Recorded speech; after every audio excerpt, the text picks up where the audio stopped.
Et on va essayer, Bezrat Hashem, de dire un tout petit Dvar Torah pour la paracha de Pinhas. Il y a écrit Pinhas ben Elazar, ouais, ben Aaron HaKohen, Eshiv et Hamati. Qu'est-ce que ça veut dire Eshiv et Hamati? Il m'a enlevé la colère. Hein? Eshiv et Hamati. Il m'a enlevé la colère. Et nous trouvons ce mot-là que dans Pinhas. Dans le Hegel, il n'y a pas écrit Eshiv et Hamati. Même dans les Meragelim, dans les explorateurs, il n'y a pas écrit Eshiv et Hamati. Ça, il y a écrit Salahti Kidvarecha. C'est le livre Ma'yan Ganim qui pose la question. Il dit pourquoi c'est écrit deux fois aussi Béné Israël.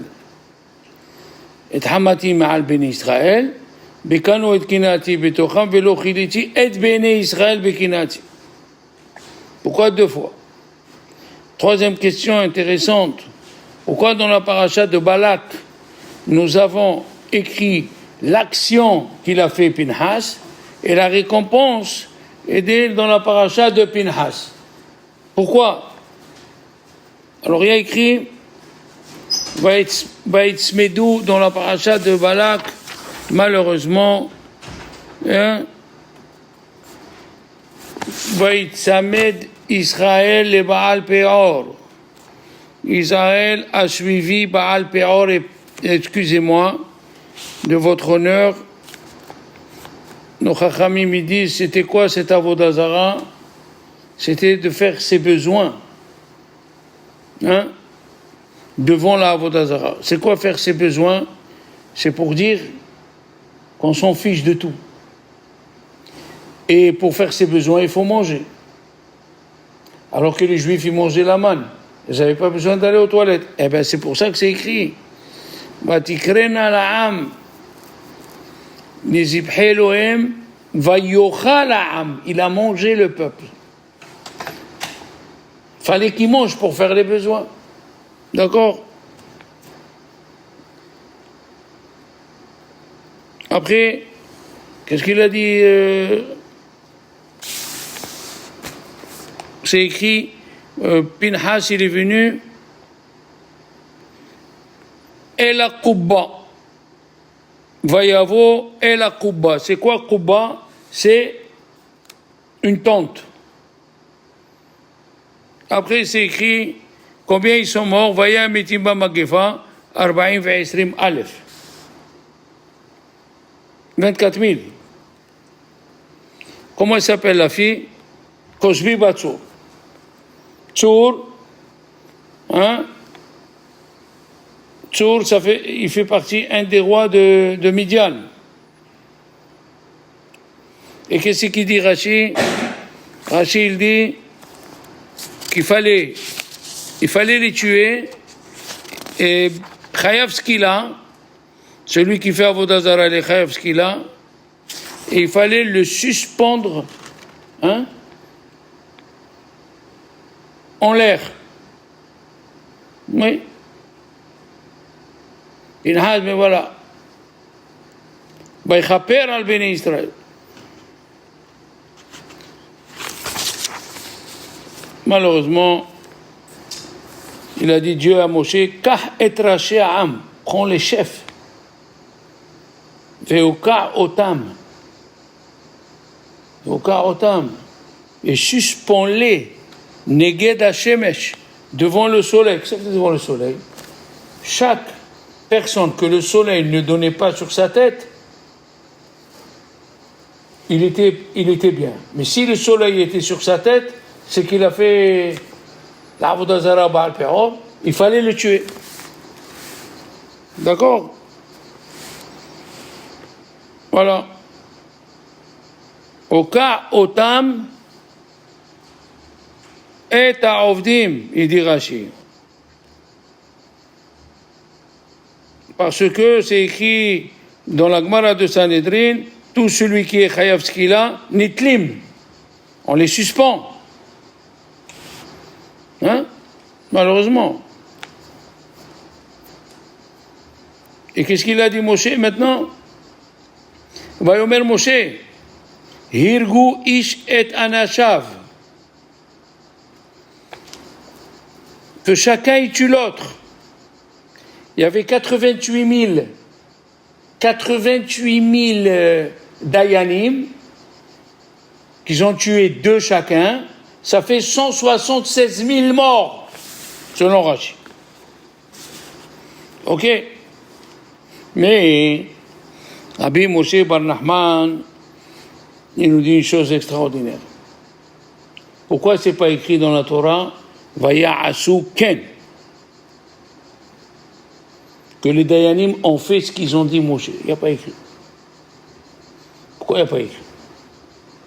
Quand même, tuer 176 000, c'est énorme. Et tu ne dis pas qu'ils les ont fait. Hein? Il y a écrit Ve'ema bochim. Oui. Irgu isahiv. C'est écrit Ve'ema bochim petach ha'oel. Et ils pleuraient à la porte de la tente d'assignation. Rachid dit pourquoi ils pleuraient? Parce qu'ils ont oublié la halakha. Ils ont oublié la halakha. C'est comme, il y a des halakhot que tu ne retiens pas. Pourquoi? Parce que ce n'est pas des choses fréquentes. Hein?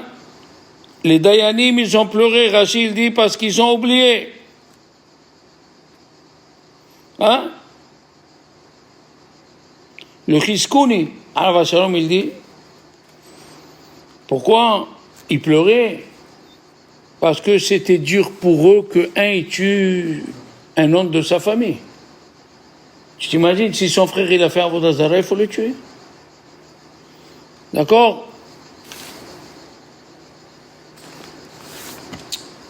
Rabbeinu Biyuchas, il dit, pourquoi il pleurait? Parce que ils ont vu l'épidémie qui était en train de tuer des gens. Que Dieu il était en train de tuer.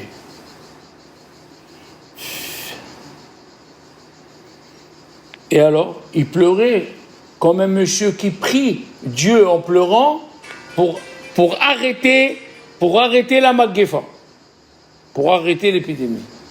On sait que la Gemara dit Sha'are dima lo nil'alu. Toutes les portes sont fermées dans le ciel, sauf les portes des pleurs. D'accord? Ou bien, un autre, Rav, il dit, ils ont pleuré pour leur frère malade. D'accord? Après,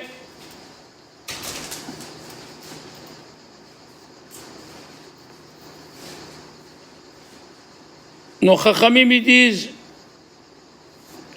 le 10 Nissan, elle est morte, Myriam, ok? Et le premier, Av, il est mort, Hazak Obaor. On a commencé la Milchama avec Sichon.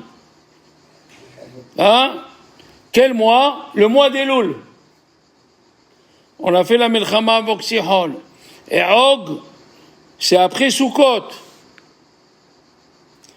Quand ils ont tué Bil'am, Rosh Chodesh,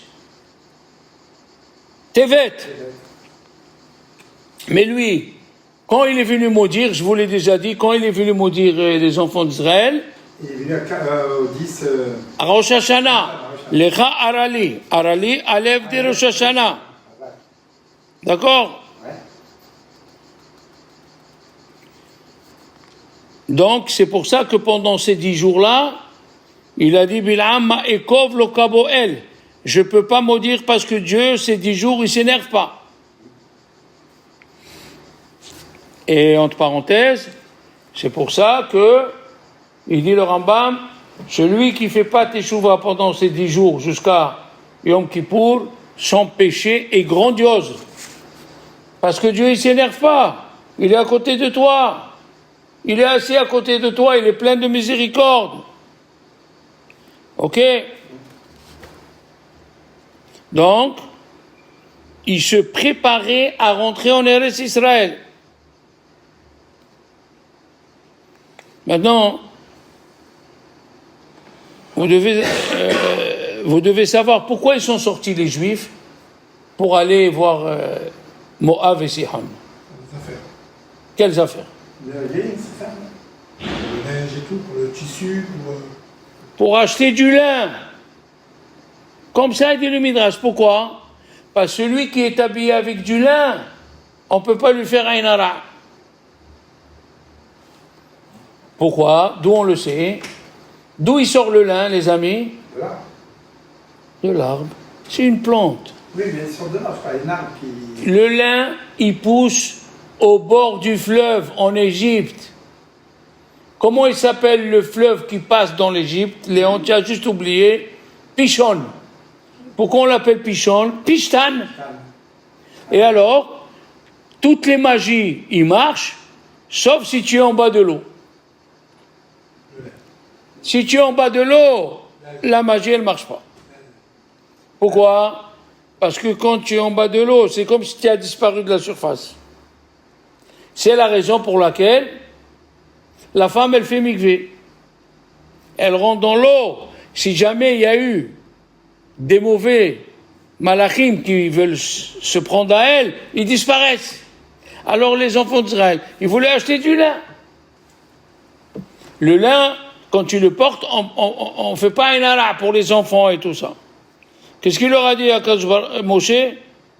Attendez, dans 2 mois on est en Eretz Israël, attendez. Hein?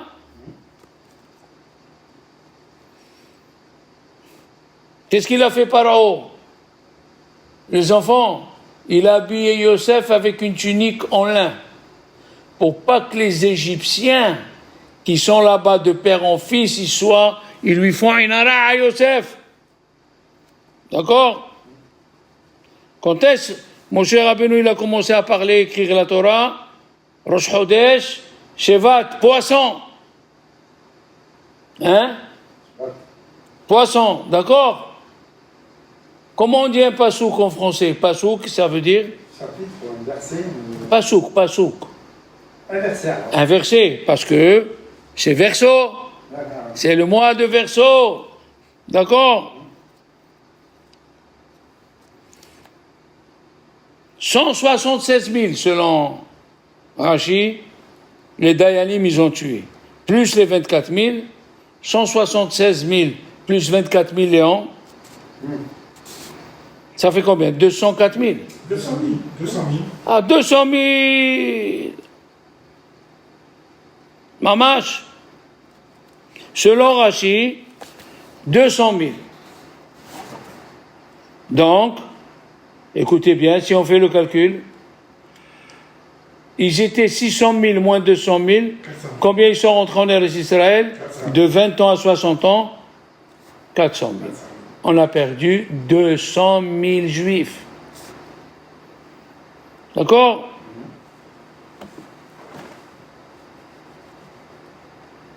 Et Mabochim, il dit la Torah, il pleurait. Pourquoi il pleurait? Parce qu'il a oublié l'halakha. C'est pas la première fois. Quand ils sont venus les fils de Tselofhad, il a oublié aussi l'halakha. Quand le juif qui a coupé le bois à Shabbat, il a oublié l'halakha. D'accord? Ils n'ont pas pleuré. Alors pourquoi ici ils ont pleuré? C'est la question. Bachou. Qu'est-ce qu'il dit le Targum? Écoutez bien. Qu'est-ce qu'il faisait au moment où il pleurait? Il lisait Kriyat Shema. Il pleurait, il lisait Kriyat Shema pour se rappeler que Dieu il est pitié Dieu, pour se rappeler de la halakha. Finalement, Pinhas il lui a dit à Moshe, Rabbeinu, Moshe mon maître, tu nous as appris Haboel Aramit Kanaim Pogembo. Celui qui dort avec une goya, il faut le tuer. Enfin, il faut le tuer, attention, il faut l'attraper au moment de l'action. Ça veut dire qu'il doit être sur elle en train de faire l'action. S'il n'est pas sur elle en train de faire l'action, tu n'as pas le droit. On te tue à toi. Il faut que ça soit au moment de la avera. Jusqu'à aujourd'hui, c'est la lacha. Aboel Aramit, Kanaim Pogembo. Il lui a dit, Moshe Rabbeinu, puisque toi, tu te rappelles, Karaya de Garda, puisque toi, tu te rappelles, levé par Vanka. Va, fais la mitzvah. On a dit avant-hier, il a pris le bâton de Moshe Rabbeinu, qui est devenu le bâton, qui est devenu une lance, et il a eu 10 miracles. Moi, j'ai jamais compris pourquoi 10 miracles, et pas 9 et pas 11. Parce que dans le bâton de Moshe Rabbeinu, il y avait les 10 plaies, Detzar, Hadash, Be'av, donc il fallait 10. Il a eu 10.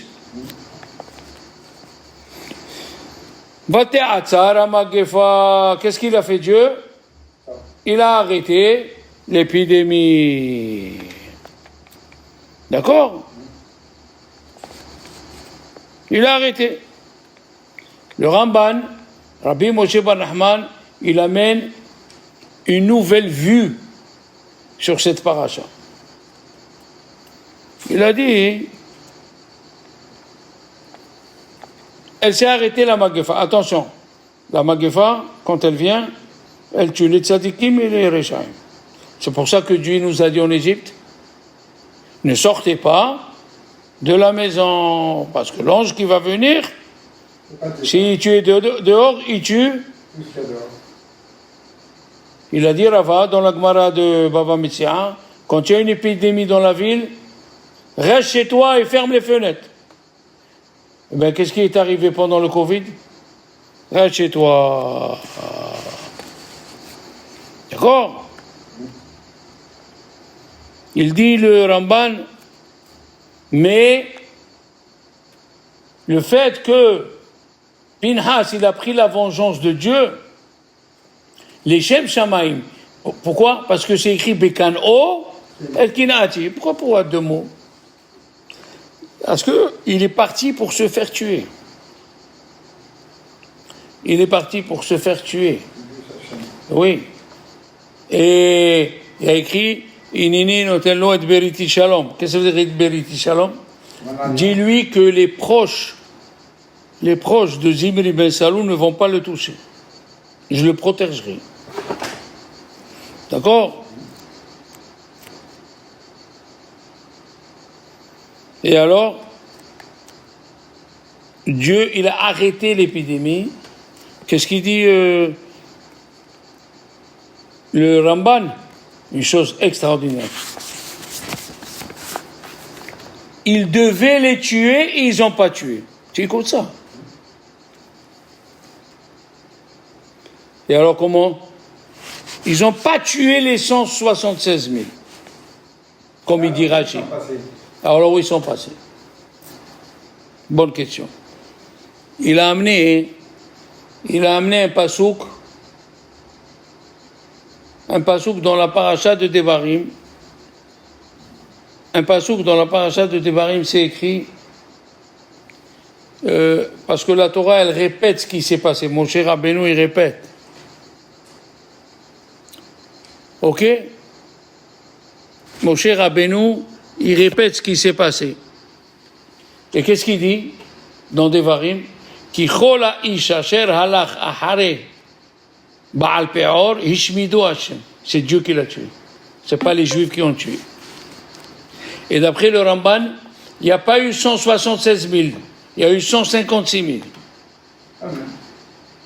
Mais la question elle est, à quoi ça sert de les laisser vivants? Hein? À quoi ça sert de les laisser vivants? Puisque tu vas les tuer par la suite. Ah, quoi? Hein? Mais ils les ont tués, même si quelqu'un qui est haïf mita, même s'il fait tchouva, on le tue ou pas? On le tue. À quoi ça sert? Il a dit, Dieu, il a eu pitié. Quelle pitié? Il les a laissés un peu vivants, le temps de dire à Moshe Rabbeinu comment il faut partager la terre. Ah! Hein? Et alors, le Or HaChaim HaKadosh, il a dit, attention, il y a des endroits qui sont susceptibles d'influencer les gens. Il a dit dans Gilad, c'est un endroit qui est influençable pour tuer les gens. Dans Shechem aussi. Et dans Shittim, c'est un endroit qui influence les gens pour faire la prostitution. Et je vais vous dire une chose extraordinaire qui dit le Zohar. Quand on tue quelqu'un, dans l'endroit où on l'a tué, il y a un ange mauvais qui est tout celui qui fait une avera. Et si un homme il passe par cet endroit, l'ange mauvais il rentre en lui, il ne le laisse pas tranquille jusqu'à qu'il tue un autre. Tu as compris, Léon? Ouais. Alors il a dit Shittim. Qu'est-ce que c'est Shittim? Il a dit non. Ah. Shittim, c'est l'endroit où ils ont fait Znout. Et alors, il y avait une vieille femme dehors.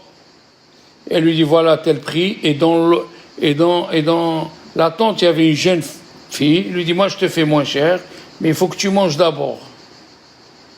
Comme ça, c'était le plan.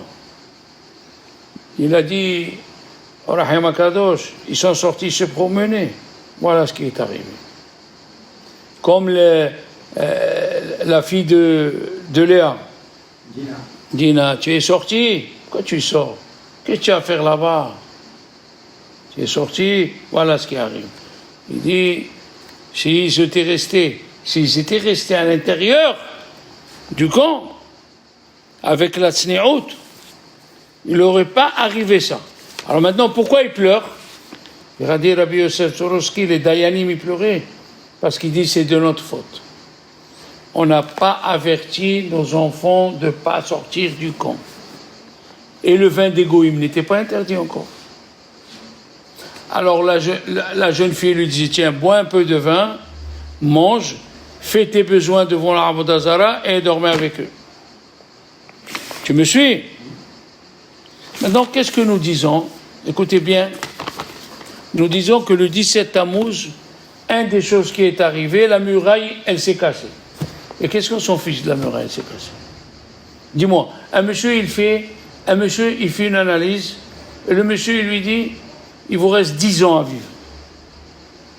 Je te dis un exemple. 10 ans, 7 ans, 5 ans, oui.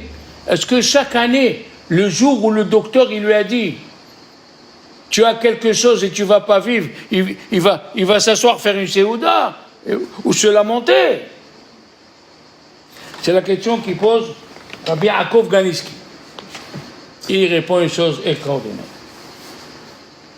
Il a dit, un monsieur, il a ramassé de l'argent pour acheter et fabriquer une maison en bois. Il est venu l'hiver, il y a la neige qui était dessus. Et sa femme, elle lui dit, je pense que les bois, il y a des démons dedans qui parlent entre eux. Il est parti voir le monsieur qui lui a vendu, il lui a dit, il n'y a pas de démons. Dans le bois, il n'y a pas de démons. Il craque parce que tu as 1,5 mètre de neige sur ton toit. Il va, et la femme lui dit, on écoute, il ne veut pas écouter. Il lui a dit, qu'est-ce que je fais? Il y a eu 2 mètres de neige. Il lui a dit, achète des bois, les voilà. Il lui a dit, combien ça coûte? Il lui a dit, ça coûte 10 roubles. Il lui a dit, toute ma maison, elle coûte 10 roubles. Il n'a pas voulu écouter Léon. Il est rentré. La maison, elle s'est affaissée sur sa femme et ses enfants. Et maintenant, il est en train de les enterrer. Qu'est-ce qu'il pense au moment de l'enterrement? Quand ça a craqué, j'aurais dû écouter le menuisier. Hein, oui ou non? Il a raconté une histoire. Un jeune homme, il a bien reçu, enfin, il était âgé, et le jeune homme, il lui a dit, aujourd'hui et demain, je suis peiné. Il lui a dit, pourquoi tu es aujourd'hui et demain? Il lui a dit, aujourd'hui, ils sont rentrés les Allemands dans ma maison. Il y avait mon père, ma mère et mes frères et mes sœurs, et moi, j'étais sous le lit. Il lui a dit, alors? Il lui a dit, ils sont revenus à minuit, ils ont tiré sur toute ma famille, ils ont tout volé. Il lui a dit, ok, le jour où ils sont morts, d'accord. Mais le jour d'avant, quand ils sont venus, ils ont volé. Pourquoi tu vas être en peine? C'est ça le 17 amour. Le 17 amour, la muraille, elle s'est cassée. Et alors, si elle s'est cassée, c'est dans 3 semaines qu'il y avait Tisha B'Av. Ils avaient juste un, il dit le Midrash, qui était très fort, il jetait les pierres sur les goyim. Ça va, non? C'est pas Metzada, je parle à Jérusalem. Ah, bien. Il y avait 3 murailles. Il a fait le roi David et le roi Salomon. Et le roi Hizkiya. D'accord? D'ailleurs, il faut aller voir sur Internet ce qu'il a fait Hizkiya au temps du roi Hizkiya, qu'il a bouché toutes les portes et les ruisseaux pour pas que quand ils viennent les goïms, ils boivent. Ils ont trouvé le canal qu'il a creusé Hizkiya, sans satellite, sans rien. Tu me suis? Et il a écrit une écriture en hébreu, l'hébreu d'il y a plus de 2600 ans. Et c'est les Turcs qui ont gratté, ils ont pris toute la pierre, elle est au musée à Istanbul. Mais c'est écrit dans les prophètes, les mêmes mots. Et comment on appelle ça? Et les ouvriers qui creusaient, ils se sont rencontrés. Et l'eau est passée entre eux. Jusqu'à aujourd'hui. Jusqu'à aujourd'hui, il y a le canal de Hizkiya. Qu'est-ce qu'on voit d'ici? Une grande leçon. Il ne faut pas laisser les choses, quand tu vois un avertissement du bon Dieu, ça craque. Ne laisse pas que la neige, elle devienne 2 mètres et elle casse tout. Réagir. Voilà, mes amis, Léon.